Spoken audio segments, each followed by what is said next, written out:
मेरे दादा मुझसे पूछा करते थे, अक्सर औरों से भी पूछा करते थे, लेकिन जब उन्होंने मुझसे पूछा तो फिर पूछना बंद कर दिया।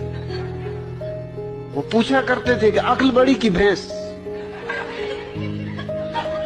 अब उनको कौन उत्तर दे? मुझसे एक दिन पूछ बैठे, मैंने कहा भैंस। उन्होंने कहा क्यों? मैंने कहा क्योंकि भैंस ये सवाल नहीं पूछती।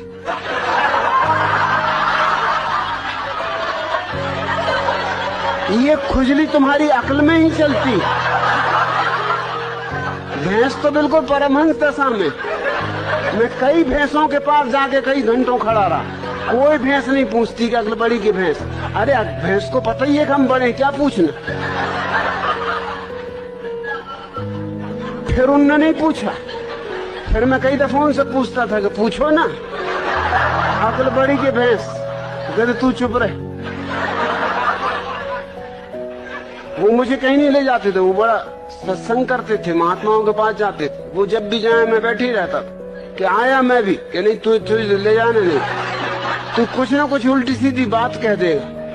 मैंने कहा उल्टी सीधी बातें तुम लोग करते हो, मैं सीधी साधी बात करता हूँ। अब तुम ये बात पूछते हो अक्ल बड़ी की भैंस, और मैंने सीधा उत्तर दे दिया कि भैंस, तो तुमको लगता है उल्टी सीधी बातें कर रहा हूँ। अरे आने दो, मैं भी तुम्हारे महात्मा को जरा दिखाऊंगा।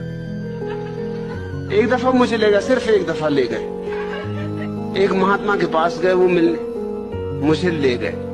महात्मा की उम्र रही हो कोई 30 साल, मेरी उम्र रही होगी मुझसे से कोई 15 साल, और मेरे दादा की उम्र रही कम से कम 60 साल। महात्मा ने उनसे कहा आओ बच्चा बैठो।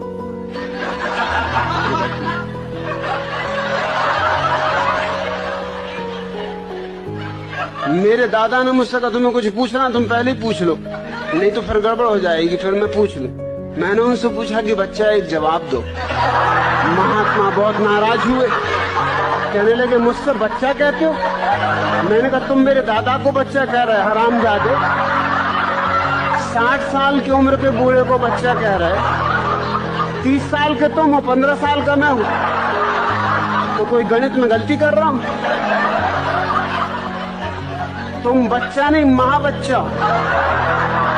मेरे दादा ने मुझे फौरन बाहर निकाला, तू जा भैया, तू घर जाओ, कभी मेरे साथ मत आना। क्या बातें पूछ रहे हो? सृष्टि को किसने बनाया?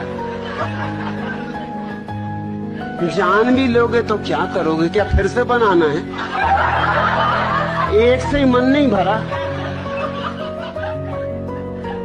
अरे इतना ही जान लो कि अपना अज्ञान कैसे मिटे। ये जानने से नहीं मिटेगा, ध्यान का दिया जला लो, अज्ञान मिट जाता।